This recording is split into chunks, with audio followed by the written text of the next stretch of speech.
Imagine this.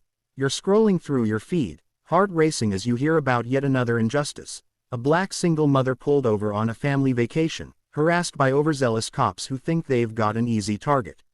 But what if I told you she's not just any mom? She's a badass FBI agent about to flip the script in the most explosive way. If stories of empowerment, twists, and sweet revenge against systemic bias fire you up, smash that subscribe button right now and turn on notifications. You won't want to miss a single tale like this that hits home for audiences in the USA and UK, exposing truths while delivering edge-of-your-seat thrills. Subscribe today and join the community fighting for justice one story at a time.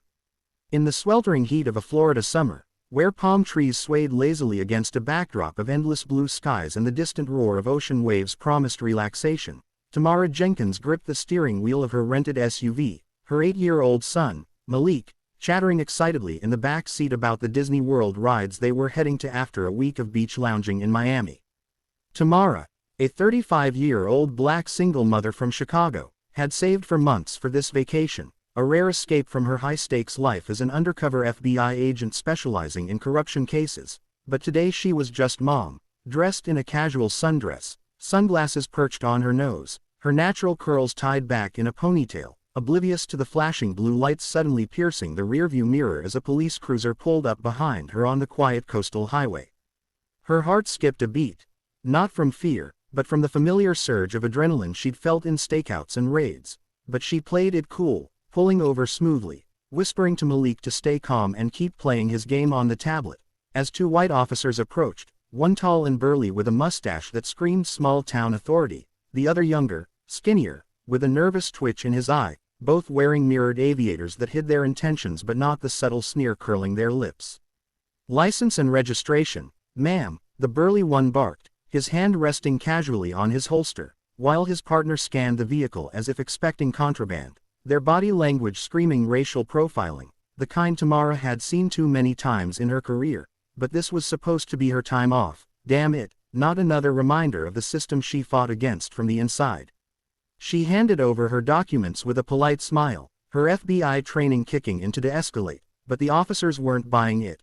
The younger one muttered something about out-of-state plates and suspicious behavior, code for driving while black, and before she knew it, they were demanding she step out of the car, claiming a routine check for warrants, their radios crackling with backup requests that escalated the situation unnecessarily. Malik's eyes widened in the back, his small voice asking, "Mommy, are we in trouble?" And Tamara's blood boiled. Not for herself, but for him, for the innocence they were shattering. But she complied, stepping out with hands visible, her mind racing through protocols, knowing she could flash her badge and end this, but curiosity and a simmering anger made her wait, wanting to see how far they'd push it. The burly cop, Officer Harlan, as his name tag read, started patting her down roughly, his hands lingering a second too long, while his partner, Officer Reyes, rifled through the glove compartment, tossing out sunscreen and snack wrappers like they were evidence, and that's when they found her locked briefcase in the trunk, the one she always carried with encrypted files from her last case involving a corrupt police ring in the Midwest. "What's in here?" Harlan demanded, shaking it like a maraca, and Tamara's calm facade cracked just a bit as she replied evenly, "Personal items, officer. Nothing illegal." But they weren't listening, prying at the lock with a tool from their cruiser, their excitement palpable as if they'd hit the jackpot on a routine stop.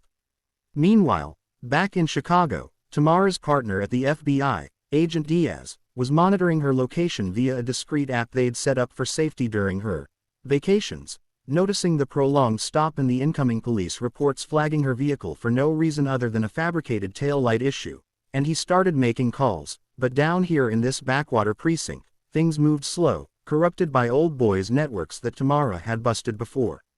As the officers finally popped the briefcase open, idiots, she thought, since it was biometric but they'd forced it, revealing redacted documents stamped with FBI seals, their faces paled, but instead of backing off, Harlan doubled down, accusing her of forgery, slapping cuffs on her wrists in front of Malik, who was now crying, "Let my mom go." And Tamara decided enough was enough, her voice dropping to that authoritative tone she used in interrogations. "Gentlemen, you're making a grave mistake. I'm Special Agent Tamara Jenkins, FBI, and you've just tampered with federal evidence." The twist hit them like a freight train. Reyes stammered, checking her ID again, while Harlan radioed in frantically, but it was too late. The backup arriving wasn't theirs, but a swarm of unmarked sedans, FBI reinforcements Diaz had mobilized, surrounding the scene as agents in tactical gear poured out, disarming the shocked cops and securing the area. But the real twist unfolded later at the station, where Tamara, now uncuffed and in charge, revealed through quick database checks that Harlan and Reyes were part of a larger ring she'd been investigating remotely. Small-town officers skimming from drug busts, planting evidence on minorities to pad their stats, and even worse, ties to a human trafficking network preying on vacationers. Her vacation wasn't entirely off-duty. It was a setup, baiting them with her profile to draw them out, the briefcase a honeypot of fake docs laced with trackers that led straight to their hidden stash in a nearby warehouse. As the arrests piled up, Harlan begging for mercy, Reyes spilling everything in a panic, Tamara hugged Malik tight, explaining it all in simple terms. Sometimes, baby, bad guys wear badges, but mommy makes sure they don't win. The media storm erupted the next day, headlines screaming, FBI agent poses as single mom to bust corrupt cops, turning her into a hero overnight. But the deeper twist came when internal affairs uncovered that the precinct's chief was in on it, a man who'd evaded her for years, now cornered by the evidence she'd, accidentally, left for them to find. Back at Disney, with Malik riding roller coasters and the sun setting on a redeemed vacation, Tamara reflected on the risks. The racial wounds reopened, the danger to her son. But it fueled her fire, knowing she'd dismantled another pocket of injustice. Yet, in the quiet moments, doubt crept in. Was she using her identity as a weapon, or was the system forcing her hand? The story didn't end there. Months later, a whistleblower from inside the FBI contacted her, revealing that her own superiors had known about the precinct's corruption but delayed action for political reasons, sparking a new investigation that threatened to upend her career.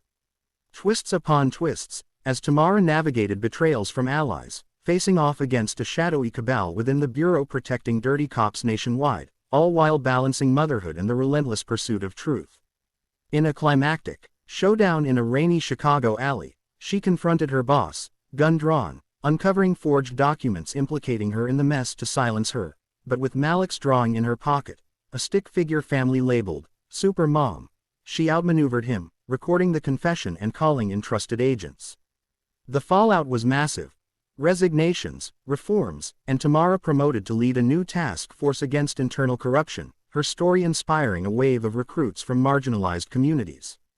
But the ultimate twist, Malik, years later, followed in her footsteps, becoming an agent himself, their bond unbreakable, a testament to resilience amid adversity.